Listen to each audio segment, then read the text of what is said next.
Do you feel frustrated trying to grow your franchise? Are you having trouble balancing your consumer and franchise development marketing? Do you wish there was an easier way? Imagine if you had a proven roadmap to take your franchise's marketing from costing you to making you money. That's why we've created the Franchise Growth Blueprint. We walk you through the exact same process that we use to run franchise marketing campaigns for our clients at scale that has resulted in triple-digit growth. This blueprint isn't for anyone. It's not for people just starting a franchise. It's not for franchises without long-term goals. This is for franchises that want to scale up their marketing in a predictable and profitable way using a proven roadmap. If you want to sell more franchises, keep your current franchisees happy, and learn from people who have already done it, go to franchisegrowthblueprint.com and sign up today. That's franchisegrowthblueprint.com. Hello, everyone. Welcome to another episode of the Franchise Marketing Podcast. Today, I have Jim Donnelly, who is the co-founder and CEO of Restore Hyper Wellness and Cryotherapy. Jim, welcome. Yeah, well, thank you. Thank you for having me. I appreciate it, and I'm looking forward to a good conversation. Same here. So, for our listeners who haven't heard of you and your franchise, what do you do? So we're the best way to think about us is proactive health and wellness. We call what we do hyper wellness. It's a category we created, a little different than your traditional wellness category. We think it's once again a little more proactive. We think it's more outcome based. We provide a series of modalities to help boost your immunity, to help reduce pain, reduce inflammation, a whole host of things like that.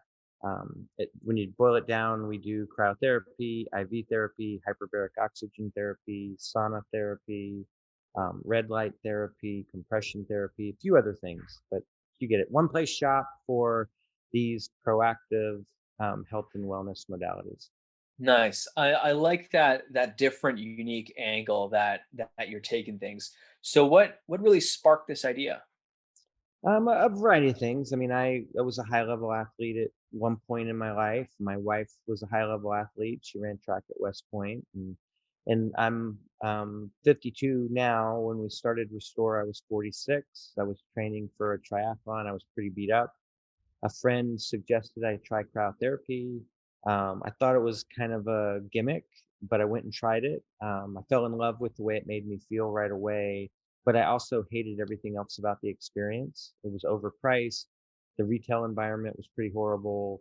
Um, I did not think that the people running the business were particularly knowledgeable about, what it was doing for me. Didn't have what I would consider a good approach to it. So long story short, I talked to a friend, and we ended up co-founding Restore, opening up a business in a Whole Food shopping center, and the rest is history. We sort of built it from there. Cool. So, what made you decide to go down the franchising route?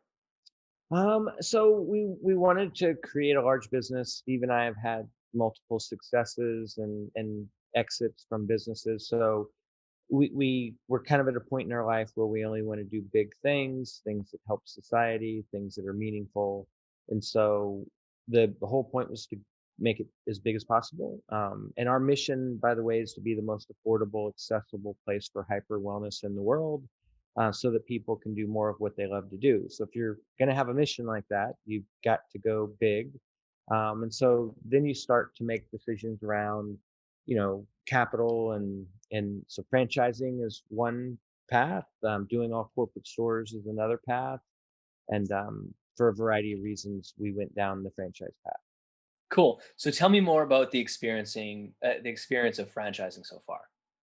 Well, it's been great. I mean, obviously, we consider our franchisees our partners, and so when you have partners and interact with partners in the right way, um, you do have to create buy-in. You do have to collaborate, and you can't be the big bad franchisor that is demanding things all the time. So I think we did a few things right. And by the way, we've changed our business. We were cryotherapy alone when we first started. We now 10 modalities, half medical, half non-medical. We have a national medical infrastructure, telemedicine platform, all kinds of things that make our business different. We manufacture our own cryotherapy machines, so they're unique to us. And I could go on and on. So it's a relatively complex business. It's a complex operation. So you do have to be picky about the types of franchisees. So I think the first thing we did right was to have a construct around who we would let in our system. Started out with West Point grads. So the vast majority of our early franchisees were military academy grads. We then added a second channel, which were high level sales executives at the blue chip medical device companies like Stryker and Abbott and St. Jude Medical. Then we added a third channel, which were franchisees that had done stuff in other systems like Orange Theory. And then finally, sort of everybody else that we can now vet in a much more deliberate way. So we have a super strong foundation of great franchisees and just story after story of great experiences, people that see out Restore as an opportunity to do something meaningful, help society, help themselves on a personal level, help their friends, family. Almost every franchisee in our system has a personal narrative. It tends to be around the failures of the traditional medical system, and so they tend to be very passionate. They tend to be ex-athletes, and then you put that on top of financial capability and some business acumen, and you have a pretty solid system. Awesome. I like how like focused and deliberate you have been with finding that, that perfect franchisee, starting at West Point and moving into the executive blue chip and then medical sales. What sparked that? I've done a few businesses, and I'm an experienced entrepreneur, and I know that the inputs in, play a big part in the outputs out. And so, people inputs are the most important. And once again, I've learned that. I also have had the good fortune to work at a lot of blue chip companies. I developed new brands for Coca-Cola. I was a brand manager at Kraft Foods on Jello pudding and Cool Whip. A few, ran a marketing group at Citibank. And so you know what good is. I've been around very capable, intelligent, committed people.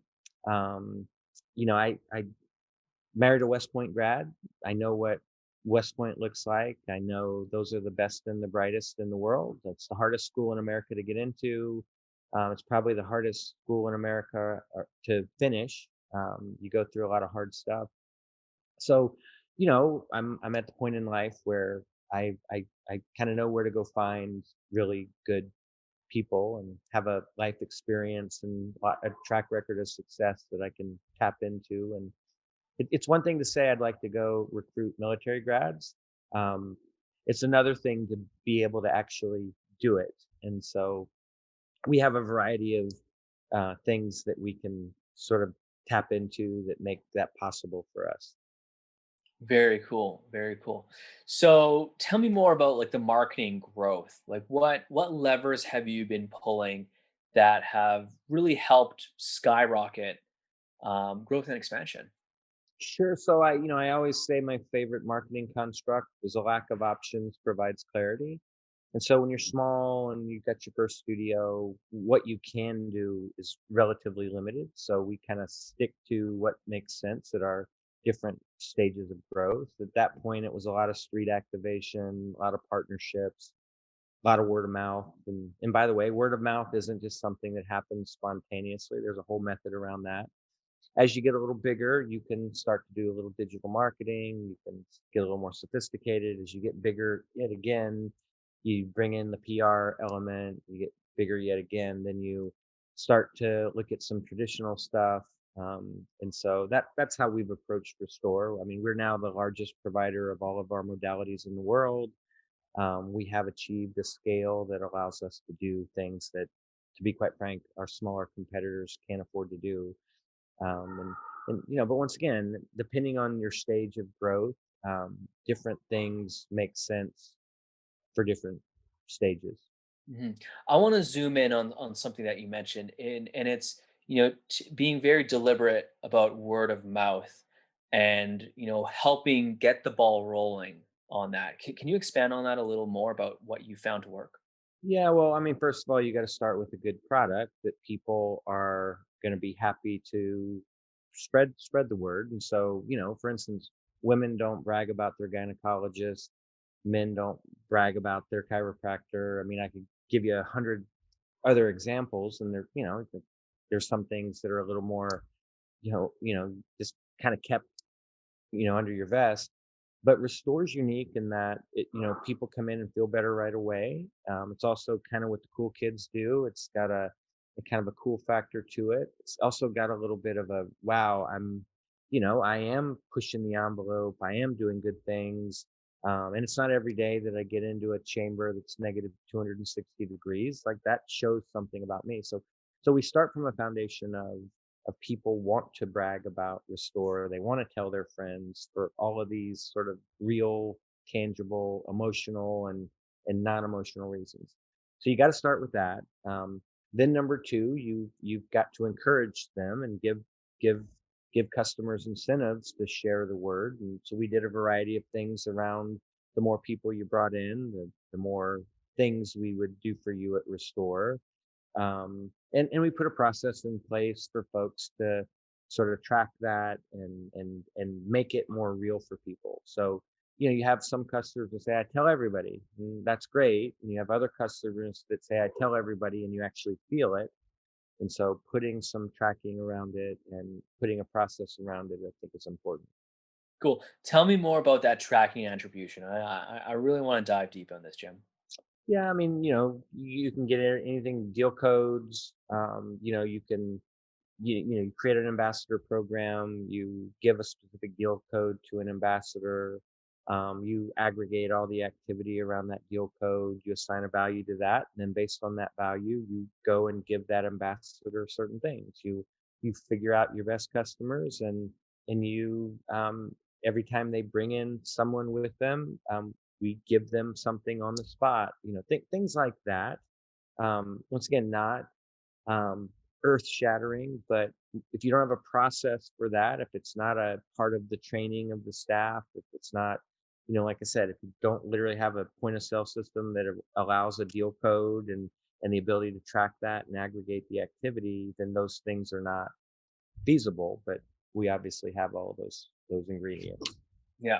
Again, I'm going to use this word again, but I love how deliberate and calculated you were about, that word of mouth, that loyalty, that ambassador program. Because as you mentioned, so many business owners, whether they're franchisees, franchisors, or, anyone else, they think word of mouth that just like magically happens. It's a flick of a switch overnight. Yeah, that's definitely not the case. I mean, we have a net promoter score that's the highest in the industry. And so we know what we're doing is resonating with people, and we do have a variety of things we do behind the scenes. A little bit of a secret sauce, that it's kind of unique to us and secret to us, and a little bit of it's common sense, and a little bit of it is actual, use of technology, use of systems, that sort of thing. Mhm. So I want to go back to something you mentioned before about that growth in the stages. So I'm a digital guy, digital marketing is my thing. And you mentioned, you get to a level, you do digital, and then you get to another level, you go to the more traditional offline routes. So what was that transition like between, being very heavy in digital and then starting to invest in offline traditional? We'll get right back to the show, but do you feel frustrated trying to grow your franchise? Are you having trouble balancing your consumer and franchise development marketing? Do you wish there was an easier way? Imagine if you had a roadmap to take your franchise's marketing from costing you to making you money. That's why we've created the Franchise Growth Blueprint. To find out more, visit franchisegrowthblueprint.com. That's franchisegrowthblueprint.com. Now back to today's episode. Yeah, I mean, the vast majority of what we do is digital. We have a 35-person marketing team now at our corporate headquarters. We have our own internal digital marketing agency, so we don't outsource any of that. And we have a very sophisticated capability around it. And all we do is digital marketing for Restore and our modality. So we're better at it than anyone in the world. once again, in order to have a 35-person marketing team and have an internal digital agency, number one, you have to have the capability. Number two, you have to have scale. And number three, you have to prioritize it and resource it. And so that was not an easy task. And we've iterated and made mistakes, but we've always had the philosophy of, as long as we're better today than we were last month, then we're fine with iterating and slow improvement. So the vast majority of what we do is still through digital marketing. The transition to traditional marketing happens on a market by market basis. So in a market where you have one or two locations, particularly a large market, it doesn't make any sense to do the traditional stuff. In a city like Austin, where we now have 10 locations, you can talk about radio and allocate it across 10 locations. You can talk about billboards. You can talk about all kinds of things, but it wouldn't make sense to do that with one or two locations. Mhm. That's really interesting that you've built your own in-house agency. I don't see a lot of franchisors doing that. So and you mentioned It's a core competency. Like, at the end of the day, franchisees are not particularly good at some things. They traditionally, marketing's probably their biggest pain point, their biggest struggle. Construction, real estate selection. I mean, I could go down a list of 20 things that you'll have some franchisees that may be good at one or two of them, but you very rarely find franchisees that are good at all of them. And so we are a full service, soup to nuts. Everything about our system and rolling out our system for a franchisee has a resource at our corporate headquarters that you can rely on. And we have a complicated business once again. We have medical and non-medical. We have, aesthetic services. We have stretching. I could go on and on. We have 10 modalities. And we have not found franchisees that are unicorn like in that they can do everything. And so we kind of look at each of those pain points, and then we put resources against them and make sure that we're providing value. And the biggest issue from a franchisee's perspective is, I'm paying to be in the system. I'm paying a royalty, brand fund, all these sort of things. If I'm not getting value for that, then why am I in this system? And so, there are a whole bunch of reasons why our franchisees don't question, the value of being in our system. Yeah, I was just gonna mention that. Like, I'm sure it creates this amazing, like, sticky model that just keeps franchisees, within your system and creates, again, calculated word of mouth, right? It just shows that you are invested into each of your franchisees' success. Yeah, listen, a happy system is one that is successful financially. Obviously, there are other things that are important to franchisees as well. They want to be heard. They want to see progress. They want to see improvements. But at the end of the day, the thing they probably think about the most is this a system that provides a financial return and helps generate wealth for me personally, for my family over the long haul. If you don't have that, it's really hard to have a healthy system. Once you have that, you have a jumping off point to do other things and to focus on other things. And so, um, and if you can't figure out marketing in your system, you're never going to get there. And so I am a marketing guy. Like I said, I did new brand development for Coca-Cola. I was a brand manager on, blue chip American quintessential brands. I ran a big marketing group for Citibank. And so I didn't wake up one day and say, I'm going to go be good at marketing. I have a you know, I think there's an impatience in today's culture that I want to go from point A to point B quicker. But, I tell people all the time, when you're in a place like Kraft Foods or Coca-Cola, you're around the best marketers in the world. And that time and those iterations build a foundation. And at some point, you just internalize it. You don't have to think about it. You don't have to kind of refer to a book or a training manual. You are a good marketer. You know what works, you know what doesn't. And like I said, I think then you have to transition to be an entrepreneur.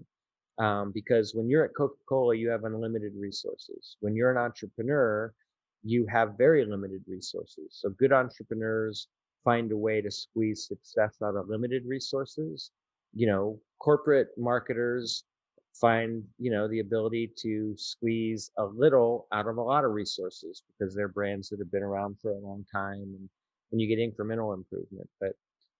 So I am quick to tell people, like, I earned this. I put my time in, and I've started many businesses, and I've had some failures. I am just as proud of the failures as I am the successes, and the failures help keep me grounded, and the failures were really the learning ground more than anything else. You learn more from your failures than you do from your successes. You're more motivated by your failures than your successes. And so fortunately, I've had many more successes than failures. And the sequence is important. If you're going to fail early. If you're going to continue to be an entrepreneur, at some point you got to have a big success early so that you can fund the failures later. And so I've been pretty fortunate in the sequencing of that. So I have the latitude to push a little harder, try more things, and if they all don't work out at this point, it's not financially ruinous. But listen, no one wants to fail. And Restore has been a dream come true. I think this is the business that I will ultimately be best known for. It's one that I don't have any desire to sort of cash out and go do something else. It checks every box: intellectual curiosity and growth, personally relevant for me and the people I care about, impactful for society. So this one's one that's going to stick. I love it. I love it. So, Jim, switching gears a little, one question I always like to ask guests is what advice would you give someone just starting out as a franchisor? Um, well, you've got to put resources into the system, and oftentimes before they're needed, and you can't play catch up. So at whatever stage you are, once again, use that concept of a lack of options provides clarity. So at each stage, look at what's possible, what you can afford, look at what you need to provide or need to do in terms of a resource, and then marry the two. And so in the beginning, your resources are going to be less sophisticated, your systems are going to be less sophisticated, the people you hire are going to be less experienced. As you build scale, you need to be very proactive about upgrading those systems, upgrading those processes. So we have all, world-class enterprise level systems. At this point, we have world-class people. I would put my group of people against any company our size and bigger in the world.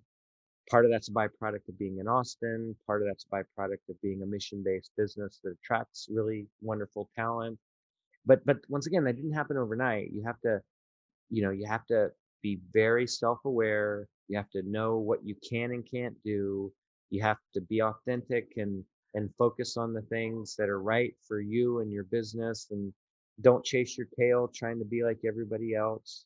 And don't try to be good at everything. I would say be great at a few things rather than okay at everything. And then where you're not okay or good or great, make sure you bring in the people, or find a way to get better at that over time. You can't do it all. To take the question to a life analogy, I say all the time, I can't be the best CEO, the best husband, the best father, the best son, the best brother, the best friend all at once. It's not a zero sum game, but there's a limited amount of time in the day. There's a limited amount of cognitive and emotional bandwidth, and you do have to choose on the personal level how you manage those things. And you can sort of phase in and out and manage that. But it's the same thing for a business owner. You can't be the best at everything. You have to pick your battles, pick your poison, know your weaknesses, and then solve for those weaknesses.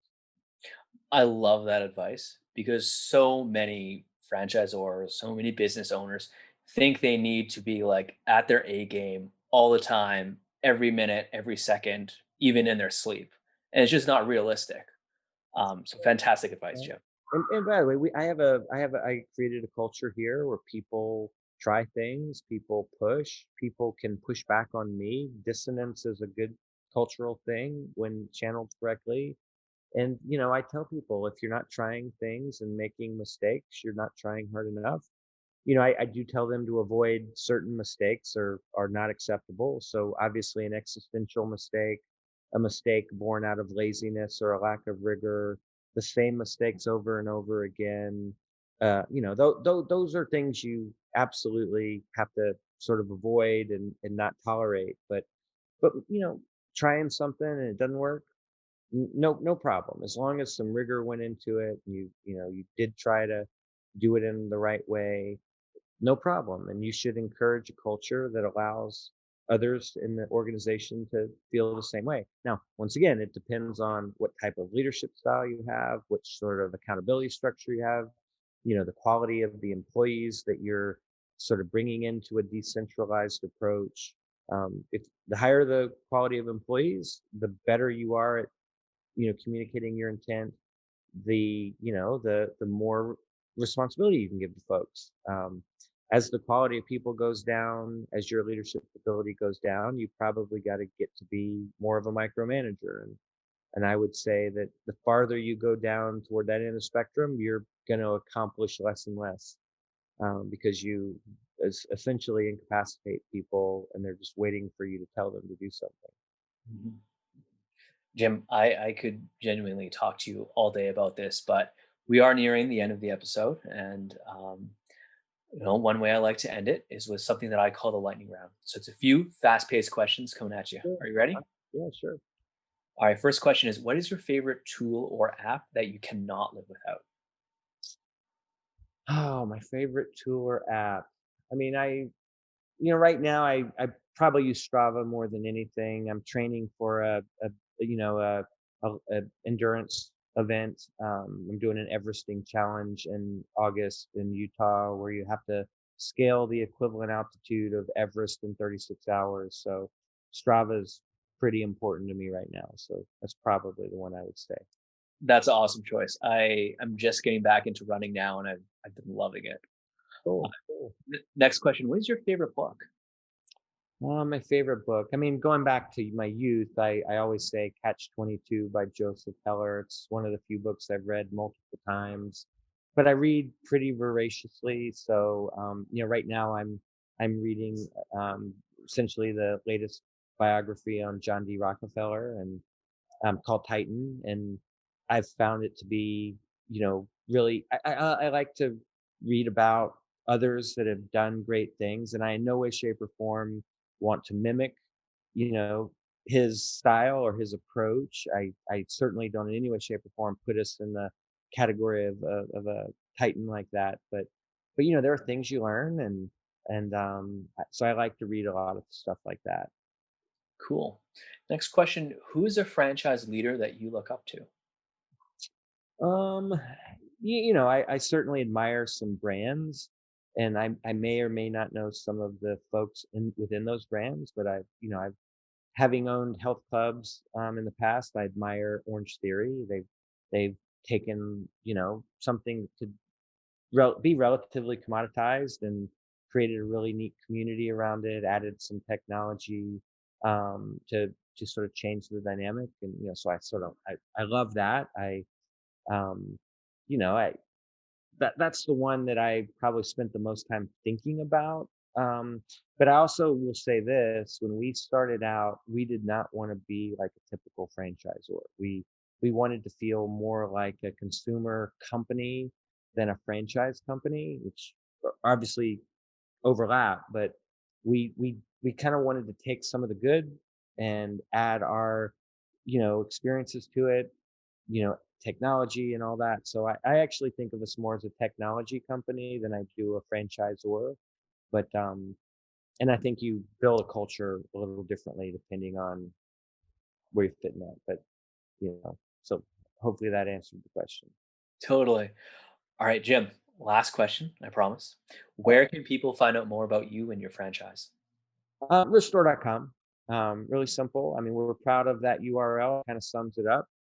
It's a real broad category of things you can do under the umbrella of Restore, but you can certainly get in contact with our corporate team. You can certainly get in touch with our franchise development team, and that's the easiest way to get to us. We're very responsive, and we generally will get back to any reasonable inquiry. We'll respond. Awesome. Jim, thank you so much for coming on the podcast. I appreciate it. I know our listeners are going to appreciate it. So thank you. No, thanks, Jordan, and I appreciate it. Thanks for inviting me, and have a great weekend. Thanks. You as well. Thanks. Thank you so much for listening to this episode of the Franchise Marketing Podcast. If you found this episode useful, share it with a friend and subscribe now so you don't miss out on any upcoming episodes. And until then, happy marketing.